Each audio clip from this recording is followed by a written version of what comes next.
මේ මොනවද? අර කාපුවක ප්‍රතිඵල.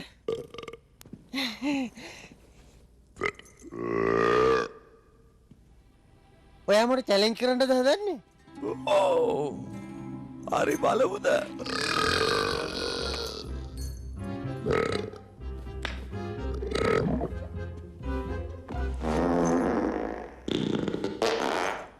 ඔන්න බලන් ඉන්නව කවුද දිනන්නේ කියලා.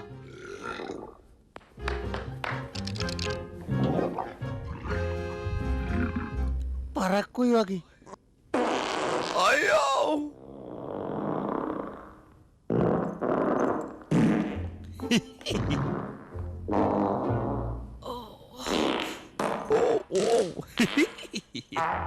ඔයා පරාජය පිළිගන්න ලෑස්ති නේද ස්කූප්?